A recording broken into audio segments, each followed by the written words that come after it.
Hello दोस्तों, Tata Motors share के बारे में इस वीडियो में बात करेंगे। बहुत सारा डिटेल में हम जानेंगे और ये क्या टर्न अराउंड स्टोरी बन रही है या नहीं, उसके बारे में हमको एक आइडिया मिलेगा। और जो डेटा इस वीडियो में है वो हम प्रेजेंटेशन से लाए हैं और ये प्रेजेंटेशन बड़े बड़े इन्वेस्टर्स को, एनालिस्ट लोगों को टाटा मोटर्स ने ऑफिशियली दी थी। तो ये जो जो भी इंफॉर्मेशन रहेगी, ये एक्सक्लूसिव इंफॉर्मेशन इस वीडियो में है दोस्तों। तो लास्ट तक बने रहिए। थोड़ा सा बड़ा वीडियो हो सकता है, लेकिन टाटा मोटर्स शेयर पर या फिर आपको अगर व्हीकल इंडस्ट्री, ऑटो इंडस्ट्री में आपको इंटरेस्ट है तो आपको बहुत सारी नॉलेज भी मिलने वाली है दोस्तों।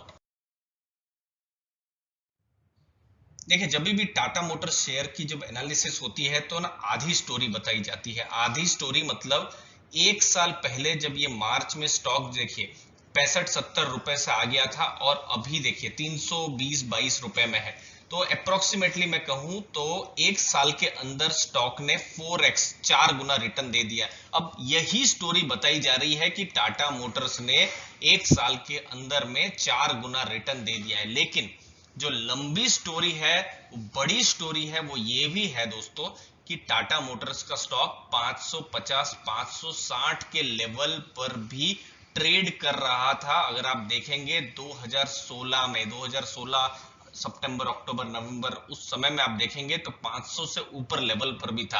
और उसके हिसाब से आप कंपेयर करें तो अभी टाटा मोटर्स का जो स्टॉक प्राइस है उन इन्वेस्टर्स के लिए तो उन्होंने लॉस में ही है, क्योंकि टाटा मोटर्स में एक तरीके से अच्छा चल रहा था। फिर बिजनेस में, इनफैक्ट आपको मैं बताऊं, उस समय में सबसे बड़ा जो लॉस जो था, क्वार्टरली लॉस टाटा मोटर्स ने बुक किया था। और वो सब चीजें आपको इस स्टॉक प्राइस में यहां पर भी देखने को मिल रही है। लेकिन अब ये 4x रिटर्न दिया है, टर्न अराउंड की क्या बात है जरा सा समझते हैं।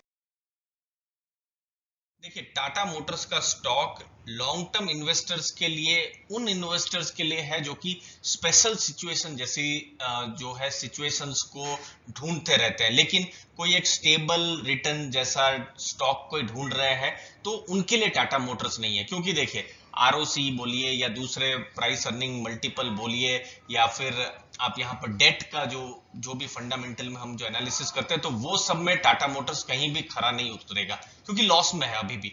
लेकिन लॉस से प्रॉफिट में आ रहा है, तो इसीलिए टर्न अराउंड की बात हो रही है। तो हाई रिस्क इन्वेस्टर ही यहाँ पर कंसीडर करिए, और वो भी फाइनेंशियल एडवाइजर्स की सलाह के साथ। लेकिन जिनको लो रिस्क लेना है या फिर डिविडेंड पेइंग वैसा स्टॉक चाहिए तो टाटा मोटर्स फिलहाल तो नहीं है। अब देखिए, ऑफिशियल जो टाटा मोटर्स ने जो बड़े इन्वेस्टर्स, एनालिस्ट लोग को क्या बताया है कि टर्न अराउंड की वहां पर तैयारी हो रही है, सेल्स में इन्हेंसमेंट हो रहा है, कॉस्ट रिडक्शन बहुत ज्यादा किया जा रहा है और बॉटम लाइन में भी इंप्रूवमेंट है। प्रोडक्शन और सप्लाई चेन में एफिशिएंसी लाई जा रही है। 2020-21 मतलब अप्रैल 2020 से अभी मार्च 2021, ये जो पूरा 12 महीना जो रहेगा, तो कंपनी का फोकस क्या है? ग्रोथ पर है। ये जो 12 महीने ग्रोथ पर फोकस है, प्रॉफिटेबिलिटी जल्दी से जल्दी आए उस पर है, और कैश जितना जल्दी आ सके, वर्किंग कैपिटल को रिड्यूस करके, सप्लायर्स के साथ अच्छे रिलेशन बन के, तो उन सब चीजों पर कंपनी का फोकस है।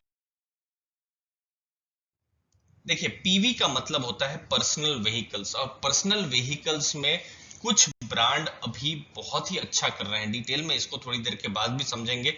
जैसे न्यू फॉरएवर की प्रोडक्ट रेंज है, उसको बहुत ही स्ट्रांग रिस्पॉन्स मिला है। नंबर 3 का पोजीशन अलग अलग सेगमेंट में उनको मिल रहा है, 5 से 10 नंबर का अलग अलग सेगमेंट में पोजीशन मिल रहा है। अब देखिए, ये बड़ा ही इंपॉर्टेंट पॉइंट है। 8 साल के बाद टाटा मोटर्स की कार में रिकॉर्ड वॉल्यूम्स देखने को मिला है, और मार्केट शेयर भी जो है डबल डिजिट के पास है। अभी देखिए, मार्केट शेयर का मतलब क्या है? अगर 100 गाड़ियां बिक रही है तो लगभग 7.5 से 8, मतलब 8 का अप्रोक्सीमेटली आप ले लीजिए, उतनी गाड़ियां टाटा मोटर्स की बिक रही है, जो कि एक समय में बहुत ही कम था। बाकी अगर आप इलेक्ट्रिक व्हीकल में अगर आप पॉजिटिव है तो नेक्सॉन इलेक्ट्रिक व्हीकल बिल्कुल अनडिस्प्यूटेड लीडर बनकर उभर रहा है। अभी तो चलिए, इलेक्ट्रिक व्हीकल की स्टोरी भारत में शुरू ही हुई है, तो 500 से ज्यादा यूनिट हर मंथ बेची जा रही है। री imagining front end customer experience, तो ये तो पर्सनल व्हीकल में रहा। लेकिन टाटा मोटर्स के तो आपने कमर्शियल व्हीकल भी देखे होंगे, बड़े भी जो ट्रक्स हैं या फिर जो बड़े व्हीकल्स हैं उनको भी देखा होगा, उनके बारे में भी समझ लेते हैं। अब दोस्तों, ये जो डेटा आपके सामने है, ये 1 साल, 2 साल, 5 साल का नहीं है, 33 साल पुराना डेटा है। 1987 से ये डेटा है। और ऊपर जस्ट आपको मैं समझाने के लिए बताऊं कि ये जो कॉमर्शियल व्हीकल्स जो होते हैं ना, एक साइकिल्स में चलते हैं। कभी देखिए, बिल्कुल आप देख रहे हैं यहाँ पर इनका सेल्स बढ़ा, फिर नीचे 3-4 साल हो जाता है, फिर बढ़ता है, फिर 2-3 साल नीचे होता है, फिर बढ़ता है, फिर नीचे होता है, और अभी भी आप देखिए बढ़ के नीचे आ रहा है। तो इसीलिए आपने अशोक लेलैंड का भी स्टॉक देखा होगा, एक समय में बहुत ज्यादा बढ़ता है, फिर वो कम हो जाता है। तो ये सीवी की साइकिल को, कमर्शियल व्हीकल्स की साइकिल को समझना बहुत जरूरी है। ये साइक्लिकल बिजनेस होता है। कभी जब इकोनॉमी बूम में होती है तो इनकी मांग बढ़ जाती है और 3-4 साल अच्छा रिटर्न दे देते हैं, फिर थोड़ा सा अगर इकोनॉमी फिर से थोड़ा सा कूल ऑफ होती है तो फिर हम देख रहे हैं, और देखिए सब डेटा से बिल्कुल दिख भी रहा है, हाँ, हर कुछ 8 साल 9 साल के बाद ये जो है कॉमर्शियल व्हीकल की नेगेटिव साइकिल आती है, और फिलहाल अभी नेगेटिव साइकिल चल रही है। और नेगेटिव साइकिल के लिए अलग अलग रीजन भी है, जैसे एक्सेल नॉर्म के जो लोड के जो नॉर्म्स हैं वो चेंज हुए हैं, क्रेडिट क्राइसिस 2018 में हमने देखा था आईएलएफएस को लेकर, फिर ये कोविड का क्राइसिस था BS6 में ट्रांजेक्शन, तो उसकी वजह से कॉमर्शियल व्हीकल्स में अभी वो नेगेटिव साइकिल चल रही है। तो इसीलिए बार बार टर्न अराउंड की बात हो रही है, और इसीलिए जो अशोक लेलैंड का भी स्टॉक आपने देखा होगा। और देखिए दोस्तों, जो स्टॉक मार्केट है वो 1-2 साल का पहले का ही सोचता है, तो अभी भी ये नेगेटिव साइकिल है, लेकिन मार्केट अभी से ही इन सब चीजों को एक तरीके से अपने कंसिडरेशन में ले रहा है। और वही आप अशोक लेलैंड के भी केस में देखिए, स्टॉक 50-60 रुपए के आसपास था, अगर आप देखेंगे अप्रैल में, मई महीने में आप देखेंगे 2020 में, और अभी 120-130 के लेवल तक आ गया है, डबल हो गया है स्टॉक। तो वही है, मार्केट को वही अंदेशा है कि ये भी स्टॉक ऊपर की तरफ जाना शुरू करेंगे, क्योंकि कमर्शियल व्हीकल में फिर से पॉजिटिव साइकिल आ सकती है। अब आएगी कि नहीं, वो फिर टर्न अराउंड होगा कि नहीं, वो फिर कोई बता नहीं सकता, लेकिन ऐसी पूरी एक्सपेक्टेशंस है। परफॉर्मेंस अभी देख लेते हैं। देखिए 2019 में अगर आप देखें और 2020 में आप देखें तो ईयर ऑन ईयर नेगेटिव रहा है, और 2020 को हम एक तरीके से दोष नहीं भी दे सकते हैं, क्योंकि इकोनॉमी ही गिरी हुई थी। जीडीपी का मुझे याद आता है कि -23% का डेटा आया था Q1 का, तो इतना खराब डेटा आया था जीडीपी का। तो जीडीपी भी बिल्कुल लाइन में नहीं आएगी। अभी कुछ दिनों अभी अभी रिसेंट में ही Q3 के जीडीपी आई है जो 0.4 के आसपास रही है। तो जब इकोनॉमी ही नहीं चल रही है, पूरे देश ही 2-3 महीने के लिए बंद हो गया है घर में, तो फिर कैसे बिजनेस भी होगा। तो इसलिए 2020 का बिजनेस तो और 2019 के साथ कंपेयर करें तो हर कंपनी का आपको, हर नहीं, मैक्सिमम कंपनीज का आपको नेगेटिव देखने को मिलेगा। लेकिन जो पॉजिटिव चीज जो आप ले सकते हैं कि क्वार्टर ऑन क्वार्टर आप देखिए वॉल्यूम्स इंक्रीज हो रहे हैं 54%, रेवेन्यू 72%, जो Q1 मतलब अप्रैल से जून, फिर जुलाई से सितंबर, फिर अक्टूबर से दिसंबर, क्वार्टर ऑन क्वार्टर ये देखिए 72% रेवेन्यू बढ़े हैं। फिर देखिए एबिटा जो है Q1 से Q3 में आप देखिए 480 बेसिस पॉइंट मतलब 4.8% उतना बढ़ा है। और फिर जो एबिट है, एबिट तो अभी तक प्रॉफिट में आई नहीं है, तो इसीलिए ये सब नंबर्स जो है क्वार्टर ऑन क्वार्टर थोड़ा सा लॉस से प्रॉफिट में आ रहे हैं, जो कि अभी डेटा से दिख रहा है। लेकिन अब ज्यादा जरूरी है कि भविष्य में क्या होगा, और वही चीज को मार्केट एक तरीके से सोच रही है और टाटा मोटर्स पर अलग अलग टारगेट्स दे रही है। टाटा मोटर्स के क्या क्या वर्किंग प्लान्स हैं भविष्य के लिए, उनकी जो प्रोडक्ट रेंज है, उन्होंने ये सब कहा है कि एक्सटेंसिव प्रोडक्ट रेंज रहेगी, और मार्केट में वो, मार्केट डेवलपमेंट में वो लीड करते रहेंगे। फिर जो BS6 तो अभी लाना ही है, बिल्कुल अभी तो गवर्नमेंट ने कंपलसरी कर दिया है, तो उसका बेनिफिट कस्टमर्स को मिलेगा। दूसरा, एबिटा डबल डिजिट ग्रोथ मतलब 10% से ऊपर का ग्रोथ की बात कही है। लॉन्ग टर्म केपेक्स जो रहेगा वो 3-4% ऑफ रेवेन्यू, तो ये भी एक बहुत बड़ी एक पॉजिटिव चीज बताई जा रही है। और नेक्स्ट है फ्री कैश फ्लो। देखिए इस वीडियो में हमने JLR पर फोकस नहीं किया है, जब हम टाटा मोटर्स पर फोकस करेंगे तो JLR पर भी जरूरी है, क्योंकि वो जो बाहर का जो बिजनेस है वो भी एक बहुत बड़ा एक चंक लाता है। अगर JLR खराब परफॉर्मेंस करे तो भी स्टॉक का प्राइस शायद ना चले, तो इसको भी बहुत जरूरी है। तो JLR free cash flow positive हो गया है, और भारत में भी अभी ये फ्री कैश फ्लो अभी फिलहाल के जो डेटा आए हैं उस हिसाब से ये पॉजिटिव रहा है। अब ये तो जो वर्किंग प्लान्स या फिर जो भविष्य के लिए तो कंपनी ने तो कह दिया है पॉजिटिव, लेकिन क्या सही में क्या ट्रैक्शन हो रहा है, क्या सही में क्या टाटा की जो गाड़ियां हैं वो बिक रही है, वो जरा सा समझ लेते हैं दोस्तों। देखिए ये कुछ गाड़ियां हैं, जैसे टाटा टियागो है। अब उसको आप कंपेयर करते हैं फाइनेंशियल ईयर 20, तो देखिए हर महीने 4122 गाड़ियां बिक रही थी, और क्वार्टर 3 के बाद, फाइनेंशियल ईयर 21 जो चल रहा है, क्वार्टर 3 के बाद 6237 गाड़ियां बिक रही है।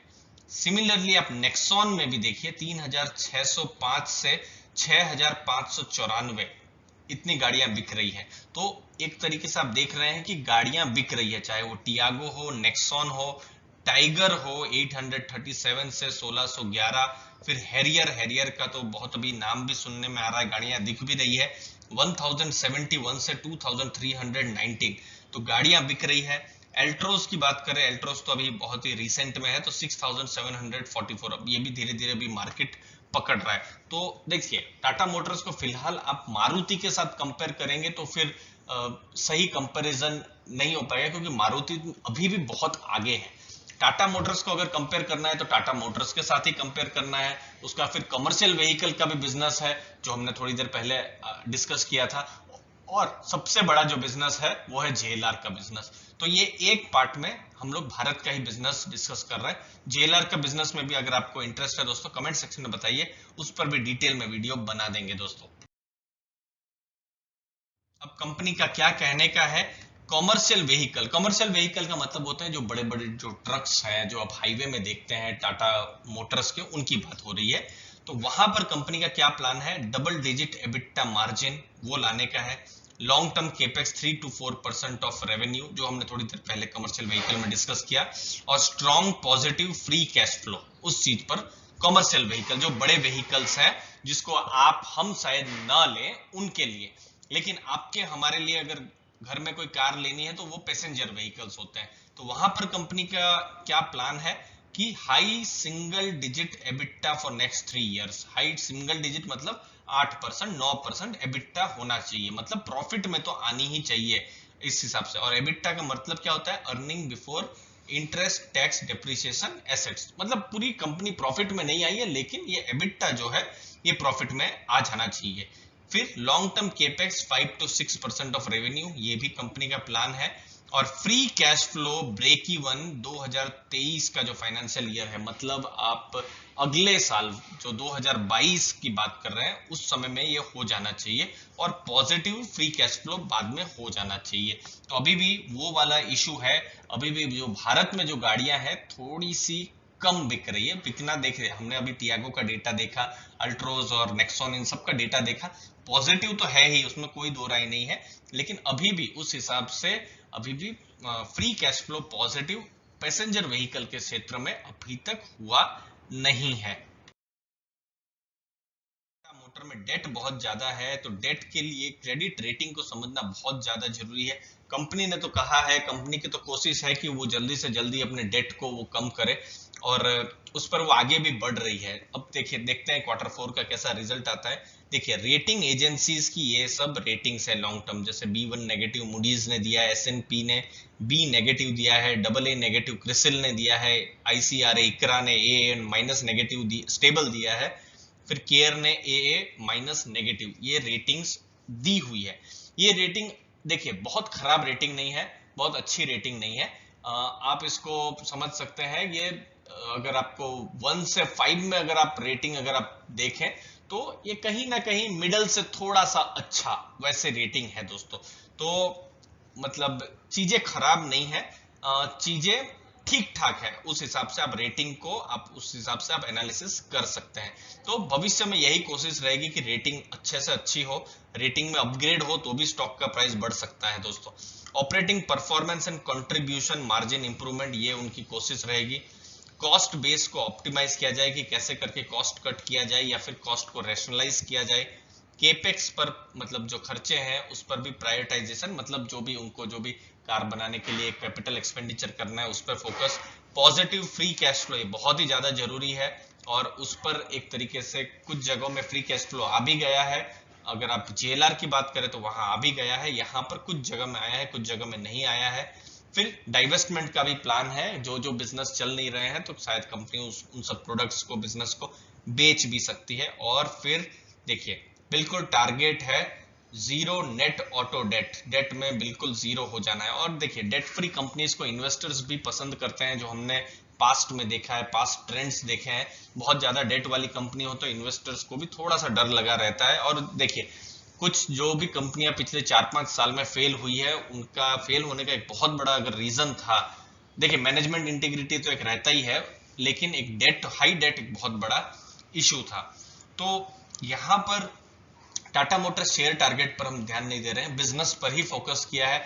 और बहुत बड़ी ये इनफैक्ट प्रेजेंटेशन थी, उसमें से कुछ इंपॉर्टेंट पॉइंट्स को ही कॉन्साइज करके हमने यहाँ पर लाने की कोशिश की है इस वीडियो में। कोई बाई सेल रिकमेंडेशन नहीं है, सिर्फ लर्निंग के लिए ही है टाटा मोटर्स के। अगर आप इन्वेस्टर्स हैं तो हमको उम्मीद है कुछ और नॉलेज लेके आप गए होंगे, वैल्यू लेकर आप गए होंगे। दोस्तों आपने अपना समय दिया है, आपके समय के लिए दोस्तों बहुत बहुत धन्यवाद। वीडियो अच्छा लगा तो जरूर लाइक शेयर सब्सक्राइब कीजिएगा। थैंक यू वेरी मच दोस्तों।